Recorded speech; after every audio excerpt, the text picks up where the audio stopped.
The 40-year-old man's skull showed clear signs of Down syndrome, but the bones around him told an impossible story. Shanidar I lived in what is now Iraq 50,000 years ago, and his skeleton revealed something that shattered every assumption about prehistoric brutality.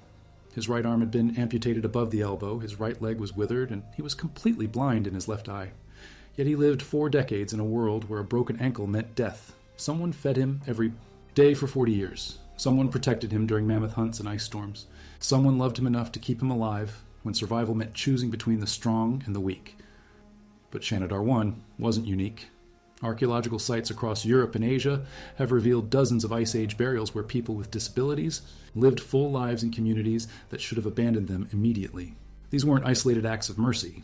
These were entire societies built around caring for people who couldn't hunt, couldn't fight, and couldn't contribute to survival in any traditional sense. The question that haunts every anthropologist is simple. How did Stone Age humans develop compassion that modern civilizations still struggle to achieve? The answer lies buried in caves where our ancestors left behind the most shocking evidence of prehistoric humanity ever discovered. While we imagine cavemen as brutal survivors who abandoned the weak, the archaeological record tells the opposite story. Ice Age communities didn't just tolerate people with Down syndrome and other disabilities. They celebrated them, protected them, and in many cases gave them the highest positions of honor in their tribes. The evidence starts with the bones themselves. Down syndrome leaves distinct markers on skeletal remains that are impossible to miss. The skull shows specific characteristics: a smaller brain case, distinctive eye socket shapes, and particular jaw formations. When archaeologists find these markers in prehistoric sites, they can reconstruct not just who these people were, but how their communities treated them. And what they found defied every expectation about prehistoric life. In the Atapuerca caves of Spain, researchers discovered the remains of a 12-year-old child with severe cognitive disabilities who lived 430,000 years ago. The child couldn't walk, couldn't feed themselves, and required constant care. Yet they lived 12 full years in a world where most healthy children died before age 5. The wear patterns on the child's teeth showed they were fed soft, prepared foods throughout their entire life. Someone spent hours every day making sure this child survived. But the Spanish caves weren't an anomaly. At the Kafsa cave in Israel, archaeologists found the remains of a 10-year-old with hydrocephalus and severe developmental delays. The child's skull was massively enlarged from fluid buildup, making normal movement impossible. Yet they lived a full decade, and their burial showed signs of ritual care typically reserved for respected community members. The pattern repeated across every continent where humans lived during the Ice Age. In France, researchers found a 15-year-old with spina bifida who lived their entire life paralyzed from the waist down. In China, they discovered a 45-year-old with cerebral palsy who survived long enough to develop severe arthritis from a lifetime of being carried by others. In Australia, they found evidence of communities that supported blind and deaf members for decades. These weren't accidents of survival. These were deliberate choices made by entire communities to invest precious resources in people who couldn't contribute to immediate survival needs. The archaeological evidence reveals something even more shocking. People with disabilities often held special positions within Ice Age communities. Cave paintings in France show figures that appear to represent individuals with distinctive physical characteristics, consistent with various genetic conditions. These figures aren't hidden or portrayed negatively. They're painted in central positions, often surrounded by other community members in what appears to be positions of reverence. At the La Chapelle-aux-Saints site in France, researchers found the remains of an elderly Neanderthal with severe arthritis, missing teeth, and what appeared to be cognitive impairments. But this individual wasn't buried in a simple grave. They were interred with elaborate grave goods, including tools, flowers, and food offerings. The burial treatment was identical to what researchers found for the most respected hunters and leaders in the community. The implications stagger every assumption about prehistoric society. These communities weren't just keeping disabled members alive out of basic compassion. They were honoring them with the same respect given to their most valuable contributors, but caring for. People with disabilities in the Ice Age required resources that seem impossible to spare. A typical hunting group consisted of 20 to 30 individuals living at the absolute edge of survival. Every calorie mattered. Every person had to contribute. Somehow, or the entire group faced starvation during the harsh winter months that could last 8 months out of every year. Yet these communities consistently chose to feed, protect, and care for members who required constant assistance. The decision wasn't just costly. It was potentially deadly for everyone involved. The key lies in understanding how Ice Age communities actually functioned. Modern researchers have discovered that prehistoric groups weren't the brutal, individualistic societies we've imagined. They were incredibly sophisticated social units where survival depended entirely on cooperation, shared resources, and collective decision-making. People with disabilities played crucial roles that weren't immediately obvious to modern observers. Individuals who couldn't hunt often became the keepers of fire, the watchers of children, the crafters of tools, and the holders of tribal memory. A person with Down syndrome might not be able to track animals, but they could spend entire days tending fires that meant the difference between life and death during ice storms. Archaeological evidence supports this theory. Tool caches found near the remains of disabled individuals show sophisticated crafting work that required hours of careful attention. Stone knives, bone needles, and leather-working tools found in these sites demonstrate precision and skill that could only come from specialists who spent their time perfecting specific crafts while others hunted. But the evidence goes deeper than simple task specialization. DNA analysis of prehistoric remains has revealed something extraordinary about how Ice Age communities viewed people with disabilities. Genetic studies show that individuals with various conditions often lived long enough to reproduce and pass on their genes. This wasn't happening by accident. These communities were actively ensuring that people with disabilities had opportunities to form families and contribute to the genetic future of the group. The Cima de los Huesos site in Spain contains the remains of 28 early humans who lived 400,000 years ago. Among them are multiple individuals with clear signs of developmental disabilities, including Down syndrome and other genetic conditions. But genetic analysis shows that several of these individuals were parents. They lived full adult lives, formed relationships, and had children who carried their genetic legacy forward. This pattern appears across multiple continents and time periods. Communities weren't just caring for people with disabilities, they were integrating them fully into the social fabric of the group. Marriage, reproduction, and family formation were apparently available to all community members, regardless of their physical or cognitive abilities. The social implications reach far beyond simple survival strategies. Ice Age communities developed complex belief systems around disability that viewed differences as sources of spiritual power rather than weakness. Cave art from multiple sites shows figures with distinctive physical characteristics and positions associated with shamanism and spiritual leadership.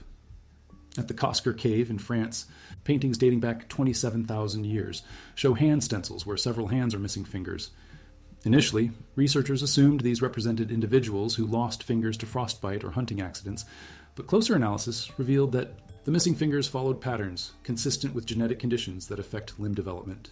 These weren't injury victims. These were people born with physical differences, and their handprints were prominently displayed alongside those of other community members. The spiritual significance becomes even more clear when examining burial practices. At sites across Europe, individuals with disabilities were often buried with materials associated with shamanic practices, special stones, carved figurines, and arrangements of animal bones that suggested ritual significance. These weren't simple graves.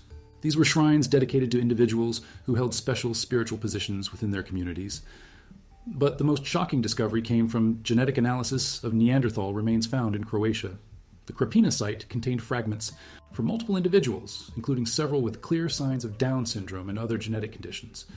DNA analysis revealed that these individuals weren't isolated cases within single families. They represented multiple generations of people with disabilities who lived, reproduced, and passed on their genes within the same community over hundreds of years. This finding demolished the assumption that prehistoric communities practiced infanticide or abandonment of children with disabilities. Instead, it suggested that these traits were not only tolerated but potentially valued across multiple generations of the same groups. The evidence extends beyond burial sites and skeletal remains. Tool analysis has revealed sophisticated adaptive technologies that Ice Age communities developed specifically to help disabled members participate in group activities. Modified spear points designed for one-handed use, specially crafted sitting supports for individuals who couldn't stand for long periods, adapted clothing designs that accommodated physical differences.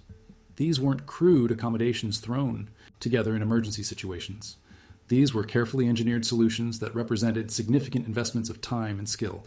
Someone spent days or weeks crafting specialized tools for individuals who couldn't use standard equipment. This level of a technological adaptation suggests that including people with disabilities was a normal, expected part of community life. The manufacturing quality of these adaptive tools matches the finest craftsmanship found in any Ice Age site. Whoever made them invested the same level of skill and attention that went into creating the most important hunting weapons and survival tools. People with disabilities weren't receiving leftover scraps or makeshift solutions. They were getting the same quality equipment that ensured survival for the entire community. Archaeological evidence also reveals that communities developed sophisticated care systems for individuals with disabilities. At the Dolní Věstonice site in Czech Republic, researchers found evidence of specialized living spaces designed specifically for individuals who required constant care. These areas showed signs of modified heating systems, adapted sleeping arrangements, and specialized tool storage that could be accessed by people with limited mobility. The engineering required to create these spaces was extraordinary. Ice Age communities were already living at the absolute limits of their technological capabilities. Adding adaptive modifications to living spaces required additional labor, materials, and planning that communities could barely afford. Yet they consistently made these investments across multiple sites and time periods. But the most remarkable evidence comes from sites where communities faced extreme survival challenges. During the last glacial maximum, roughly 20,000 years ago, Ice Age communities faced the harshest conditions humans had ever experienced. Temperatures dropped so low that most of Europe became uninhabitable. Food sources disappeared for months at a time. Entire communities died from starvation and cold exposure. Yet even during these crisis periods, archaeological evidence shows that communities continued caring for disabled members. The Pavelin Cave in Wales contains remains from this period that include individuals with severe disabilities who lived through multiple harsh winters. Resource allocation data from the site shows that these individuals received the same food portions as able-bodied members, even when total food supplies barely sustained the group. This evidence challenges every assumption about prehistoric resource management. Modern economic theory suggests that communities facing extreme scarcity should abandon anyone who can't contribute to immediate survival needs. Yet Ice Age communities consistently chose the opposite approach, even when it threatened their own survival. The decision becomes even more remarkable when considering the physical demands of Ice Age survival. Moving camps required carrying everything the community owned across frozen landscapes. Hunting expeditions could last weeks and required extreme physical endurance. Defense against predators demanded split-second reactions and coordinated group responses. People with disabilities couldn't participate in most of these activities, yet communities consistently chose to bring them along, carry them when necessary, and provide them with protection during the most dangerous situations. This wasn't just about providing basic care. This was about ensuring that every community member had access to the same survival opportunities, regardless of their physical capabilities. The archaeological record shows that this pattern continued for tens of thousands of years across multiple human species. Homo erectus, Neanderthals, and early modern humans all showed similar patterns of caring for disabled community members. This suggests that the behavior wasn't learned or cultural. It was something fundamental to human social development that appeared independently across different evolutionary branches. The consistency of this behavior across such vast time periods and geographical distances points to something extraordinary about human nature itself. Before we developed language, agriculture, or complex technology, we developed the capacity for unconditional care. The instinct to protect and support vulnerable community members appears to be one of the oldest and most fundamental human characteristics. But caring for people with disabilities also created practical advantages that helped entire communities survive. Individuals who couldn't hunt often became specialists in other essential activities. They developed advanced skills in tool making, food preparation, hide processing, and child care that freed other community members to focus on hunting and defense. Archaeological evidence shows that communities with disabled members often had access to higher quality tools and more sophisticated food preparation techniques. The division of labor created by including people with different capabilities led to increased specialization and improved overall survival rates for entire groups. This specialization advantage appears consistently across multiple sites. Communities that invested in caring for disabled members showed signs of technological advancement, better nutrition, and higher survival rates during crisis periods. The initial cost of providing care was repaid through improved capabilities and increased group resilience. The genetic evidence tells an even more compelling story. DNA analysis of prehistoric remains shows that communities with diverse physical and cognitive capabilities had greater genetic diversity and better adaptation to environmental challenges. Groups that included people with disabilities were more likely to survive major climate shifts and environmental disasters. This genetic advantage wasn't accidental. Communities that embraced physical and cognitive diversity were essentially investing in evolutionary resilience. The genes that caused disabilities in some individuals also carried beneficial traits that helped entire populations adapt to changing conditions. Modern research has confirmed this pattern. Genetic conditions that cause disabilities often carry compensatory advantages that aren't immediately obvious.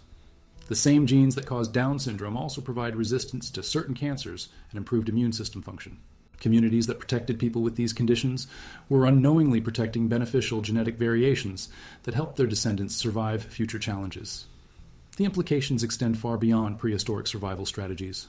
ICE. Age communities developed social systems around disability that were more sophisticated and inclusive than many modern societies. They created technologies, social structures, and belief systems that ensured full participation for all community members regardless of physical or cognitive differences. These weren't primitive societies struggling to care for burdensome members. These were advanced social systems that recognized the value and potential of every individual. They developed adaptive technologies, specialized roles, and support systems that allowed everyone to contribute to community survival and success. The archaeological evidence shows that this inclusive approach worked. Communities that embraced diversity and provided comprehensive care for disabled members had higher survival rates, better technological development, and greater long-term success than groups that practiced abandonment or exclusion. The lesson from 50,000 years of human evolution is clear. Our species succeeded not because we abandoned the vulnerable, but because we learned to care for them. The instinct to protect and support people with disabilities isn't a modern luxury that advanced societies can afford. It's one of the oldest and most fundamental human characteristics that helped our ancestors survive impossible conditions and build the foundation for everything that came after. But the story gets even more shocking when you examine what happened to communities that chose differently. Archaeological sites across Siberia reveal the remains of groups that practiced abandonment of disabled individuals. These communities left behind evidence of higher infant mortality, more frequent starvation events, and ultimately, complete extinction. Not a single one of these exclusionary groups survived past the last glacial maximum. The contrast is devastating. At the same time that inclusive communities were thriving and developing advanced technologies, exclusionary groups were literally dying out. The Ana River sites in northern Siberia contain the remains of 3 different communities that lived within 50 miles of each other during the same time period. 2 groups show evidence of caring for disabled members and survived for over 2,000 years. The 3rd group shows no evidence of disabled individuals and disappeared completely within 300 years. The pattern repeats across every continent. Communities that embraced diversity consistently outlasted groups that practiced exclusion. This wasn't coincidence. This was natural selection operating at the community level, where groups that developed inclusive social systems had measurable survival advantages over those that didn't. The survival advantage came from unexpected sources. Communities with disabled members developed early warning systems that saved entire groups from disasters. Individuals with certain cognitive differences often showed heightened sensitivity to environmental changes that preceded earthquakes, storms, and predator attacks. The same neurological variations that caused social challenges also created enhanced pattern recognition abilities that served as community-wide protection systems. At the Mezmayskaya cave in Russia, researchers found evidence that a community with several cognitively disabled members successfully predicted and prepared for a massive volcanic eruption that destroyed neighboring groups. Chemical analysis of the cave deposits shows that this community began storing extra food and water weeks before the eruption occurred. They were the only group in the region that survived the disaster. The prediction abilities weren't limited to natural disasters. Communities with disabled members also showed superior success rates in locating new food sources during scarcity periods. Individuals with autism-like conditions often displayed obsessive focus on environmental details that led to the discovery of hidden water sources, seasonal food patterns, and migration routes that other community members missed entirely. Archaeological evidence from the Solutré site in France shows that communities with disabled members had access to 23 different food sources during winter months, while neighboring groups that practiced exclusion relied on only 7 food sources. The expanded food security came directly from the detailed environmental observations made by individuals whose cognitive differences allowed them to notice patterns that escaped typical attention. The technological advantages were equally dramatic. Tool analysis from inclusive communities shows innovation rates that were 3 times higher than exclusionary groups. The constant need to develop adaptive solutions for disabled members drove invention and engineering advances that benefited everyone. Communities that created modified tools for one-handed use discovered grip improvements that made all tools more effective. Groups that developed sitting supports for disabled members invented furniture concepts that improved comfort and efficiency for everyone. The Kostenki sites in Russia contain tool caches that represent some of the most advanced Stone Age technology ever discovered. These tools show design innovations that wouldn't appear in other archaeological sites for thousands of years. The sites also contain clear evidence of individuals with various disabilities who lived as integrated community members. The connection isn't coincidental. The technological advancement came directly from the innovation pressure created by inclusive social systems.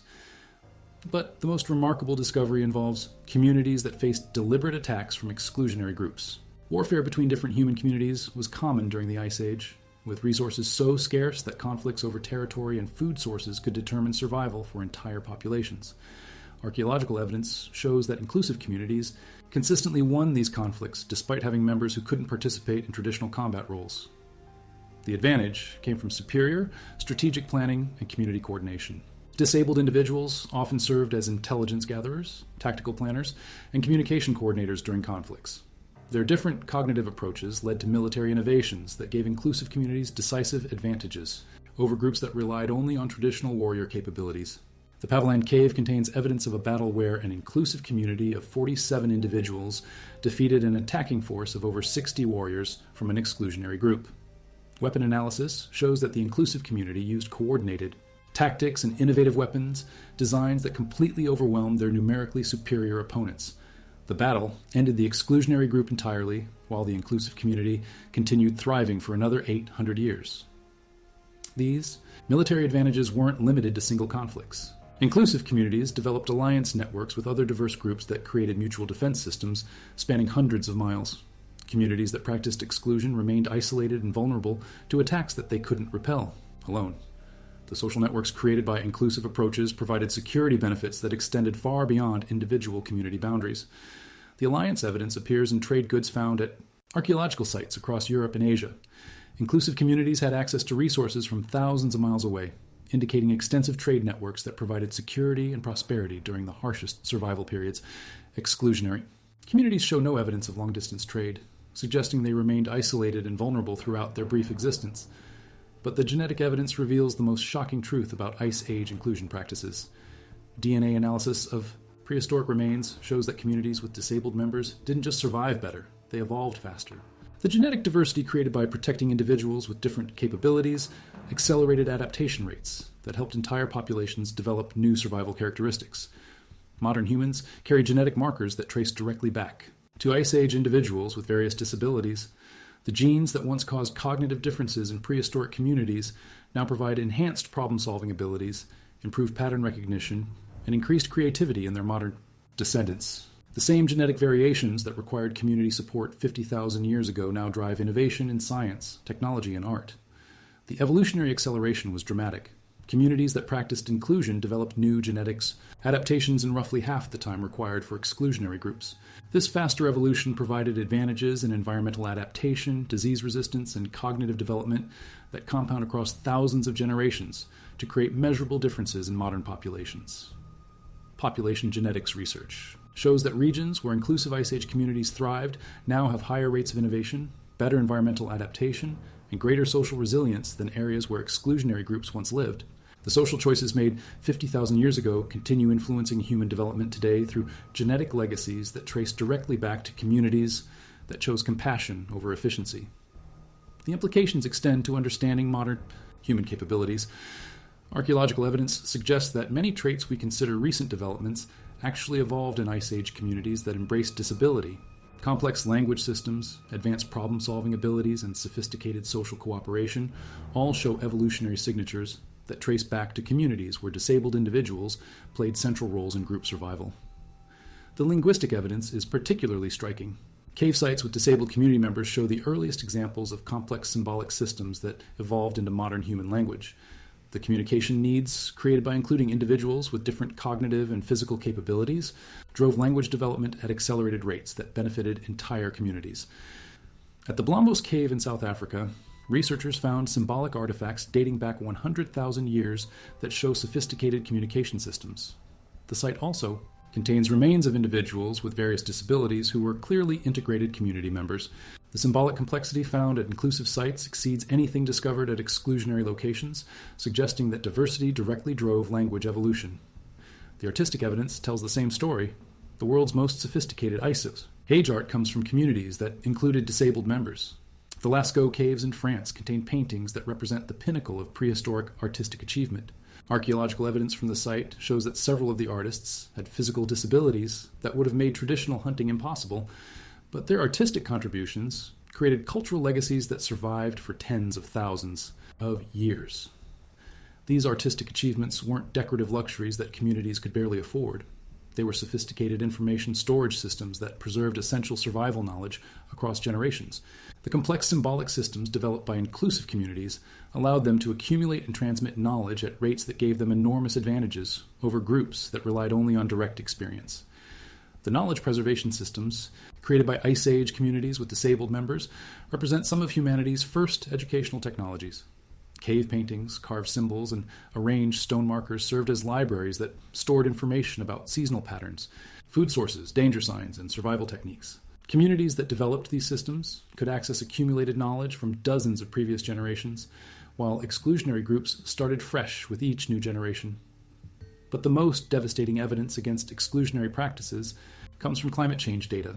During periods of rapid environmental change, inclusive communities consistently adapted faster and survived better than groups that practiced abandonment.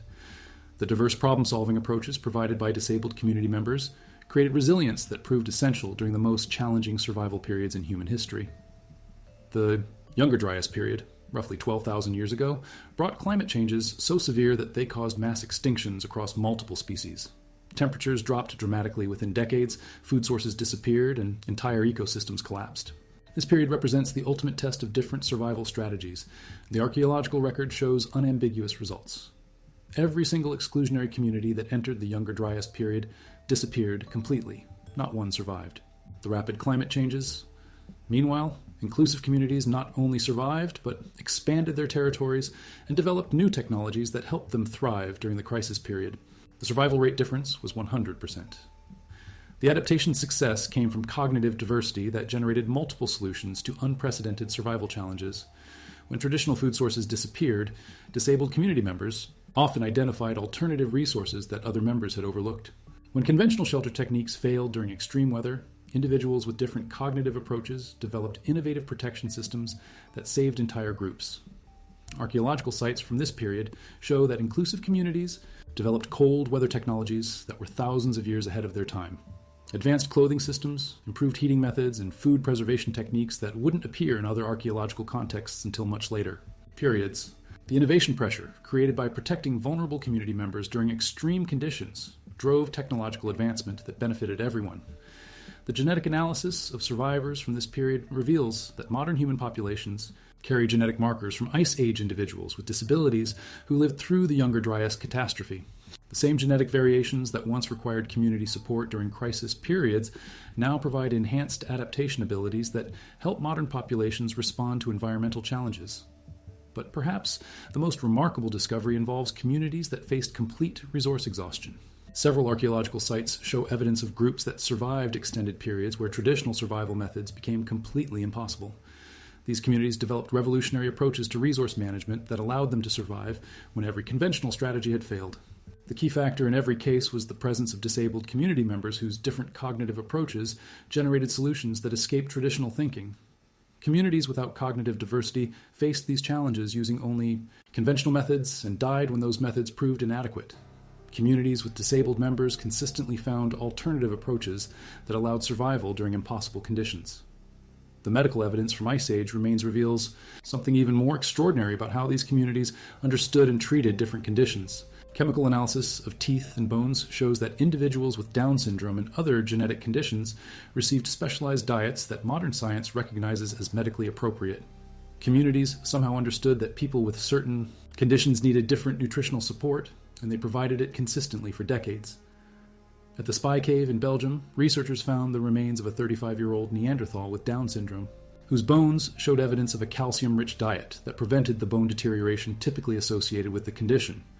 The specialized nutrition required gathering specific plants and minerals that weren't part of the standard community diet. Someone spent considerable effort ensuring this individual received medical care that we're only now recognizing as scientifically correct. The nutritional evidence appears across multiple sites and time periods. Bone chemistry analysis shows that disabled individuals often received preferential access to high-protein foods, essential minerals, and medicinal plants that weren't available to other community members. This wasn't random food distribution. This was systematic medical treatment based on understanding of specific needs that modern medicine took centuries to discover. But the medical sophistication goes far beyond nutrition. Skeletal analysis reveals evidence of surgical procedures performed on disabled individuals that required advanced anatomical knowledge and sophisticated tools. At the Skull Cave in Israel, researchers found evidence of successful skull surgery performed on an individual with hydrocephalus. The procedure relieved pressure on the brain and allowed the person to live for years after the operation. The surgical evidence is unmistakable. Bone analysis shows precise cutting patterns that could only result from deliberate medical intervention. The healing patterns indicate that these procedures were successful and that patients received post-operative care that prevented infection and promoted recovery. Ice Age communities were performing brain surgery 30,000 years before. The first medical schools existed. The surgical techniques weren't limited to emergency procedures. Archaeological evidence shows that communities routinely performed corrective procedures to improve quality of life for disabled members. Bone straightening techniques for individuals with skeletal deformities, joint modifications to reduce pain from arthritis, even cosmetic procedures to address facial differences that might have affected social interaction. These weren't crude survival interventions. These were sophisticated medical procedures that required years of training and extensive anatomical knowledge. Someone in each community devoted their entire life to understanding human anatomy and developing surgical techniques specifically to help disabled members live better lives. The tool analysis reveals the medical sophistication in stunning detail. Specialized surgical instruments made from obsidian and bone show manufacturing precision that rivals modern medical tools. The cutting edges were sharper than steel scalpels, and the ergonomic designs show understanding of human anatomy that allowed for precise, controlled procedures. At the Dolny Vestonica site, researchers found a complete surgical toolkit that included instruments designed specifically for different types of procedures. Brain surgery tools, bone-cutting implements, and wound closure devices that demonstrated medical knowledge equivalent to what wouldn't appear in other civilizations for thousands of years. The toolkit belonged to a community that included multiple individuals with various disabilities who all showed evidence of successful medical treatment. But perhaps the most shocking discovery involves anesthesia and pain management. Chemical residue analysis of surgical tools shows traces of plant compounds that modern pharmacology recognizes as effective anesthetics and pain relievers. Ice Age communities weren't just performing surgery on disabled individuals, they were doing it humanely with sophisticated pain management that prevented suffering during procedures. The plant knowledge required for effective anesthesia was extraordinary. Different compounds had to be gathered from specific plants, processed correctly, and administered in precise doses to achieve pain relief without causing death. This level of pharmacological sophistication required generations of accumulated knowledge and careful experimentation that represented one of humanity's first medical sciences. The evidence extends to post-operative care that rivals modern medical standards. Surgical sites show evidence of sterile environments, controlled temperature and humidity, and isolation from potential sources of infection. Communities created dedicated healing spaces that were specifically designed to promote recovery and prevent complications that could result from medical procedures. These healing spaces weren't temporary accommodations. They were permanent medical facilities that communities maintained continuously for treating disabled members and others who required medical care. The construction quality and specialized features show that medical care was considered essential, infrastructure that deserved the same resource investment as food storage and defense systems. But the evidence reveals something even more remarkable about Ice Age medical knowledge. Chemical analysis of disabled individuals' remains shows evidence of treatments for conditions that modern medicine only recently learned to address: hormone therapies for growth disorders, dietary supplements for metabolic conditions, even primitive forms of physical therapy that improve mobility for individuals with muscular and skeletal conditions. The hormone therapy evidence is particularly striking. Bone growth patterns in individuals with certain genetic conditions show chemical signatures that indicate targeted treatment with plant-based compounds that modern science recognizes as effective hormone supplements. Ice Age communities somehow understood endocrine system dysfunction and developed botanical treatments that provided appropriate therapeutic intervention. The physical therapy evidence appears in muscle attachment points and joint wear patterns that show controlled exercise programs designed to maintain mobility and prevent deterioration in disabled individuals. These weren't random activities. These were systematic therapeutic programs that required understanding of human physiology and careful progression of exercises designed to achieve specific medical outcomes. Archaeological sites contain equipment that was clearly designed for physical therapy purposes: exercise aids, mobility supports, and therapeutic tools that allowed disabled individuals to maintain and improve their physical capabilities through structured treatment programs. The equipment's sophistication shows that physical rehabilitation was a developed medical specialty that required dedicated practitioners and systematic treatment approaches. The psychological care evidence is equally sophisticated. Burial practices for disabled individuals show elaborate ritual elements that modern psychology recognizes as effective treatments for depression, anxiety, and social isolation. Communities developed ceremonial practices that ensured disabled members maintained strong social connections and positive self-identity despite their physical or cognitive differences. These psychological interventions weren't accidental cultural practices. They were deliberate therapeutic approaches that addressed specific mental health challenges associated with disability. The ceremonial elements show understanding of human psychology that allowed communities to prevent and treat emotional difficulties that could have compromised quality of life for disabled members. The social integration strategies reveal advanced understanding of human development and community dynamics. Archaeological evidence shows that disabled individuals were intentionally placed in social roles that maximized their capabilities while providing meaningful contribution opportunities. This wasn't charity or accommodation. This was sophisticated social engineering that optimized community function by utilizing every individual's potential. The role assignment patterns show that communities understood individual differences and designed social systems that allowed everyone to contribute effectively. Disabled individuals weren't forced into predetermined categories. They were evaluated individually and placed in positions that matched their specific capabilities and interests. This level of social sophistication required understanding of human potential that modern societies still struggle to achieve. But perhaps most remarkably, the evidence shows that disabled individuals often became the primary medical practitioners in their communities. The surgical tools and medical knowledge appear most frequently in association with individuals who had various disabilities themselves. Communities weren't just caring for disabled members. They were recognizing that individuals with different cognitive and physical experiences often developed superior medical insights that benefited everyone. The medical practitioner evidence shows that individuals with certain cognitive differences developed diagnostic abilities that exceeded those of typical community members. Pattern recognition skills, attention to detail, and systematic thinking approaches associated with various neurological conditions created medical capabilities that made disabled individuals the most effective healers in their communities. This wasn't coincidental specialization. This was recognition that different cognitive approaches often generated superior medical understanding. Communities actively trained disabled individuals as medical practitioners because their different thinking styles produced better diagnostic accuracy and more effective treatment outcomes than conventional approaches. The training evidence appears in apprenticeship patterns that show disabled individuals receiving intensive medical education that lasted for years. The teaching methods were sophisticated and systematic, indicating that medical knowledge was considered too important to leave to chance. Communities invested their best educational resources in training disabled individuals to become expert medical practitioners. The evidence demolishes every assumption about prehistoric survival strategies. Ice Age communities didn't succeed because they were brutal and efficient. They succeeded because they were compassionate and inclusive. The social systems that protected disabled community members created advantages in innovation, adaptation, cooperation, and resilience that determined survival during humanity's most challenging periods. The medical evidence reveals that this compassion wasn't just moral choice, it was practical necessity that created survival advantages for entire communities. The medical knowledge developed by caring for disabled individuals became the foundation for healthcare systems that improved survival rates for everyone. Communities that invested in disability care developed medical capabilities that gave them decisive advantages during crisis periods when other groups faced death from treatable conditions. The bones don't lie. In caves across the world, Ice Age communities left behind the evidence of their choices. When faced with brutal conditions that demanded every resource for survival, they consistently chose compassion over abandonment, inclusion over exclusion, and care over efficiency.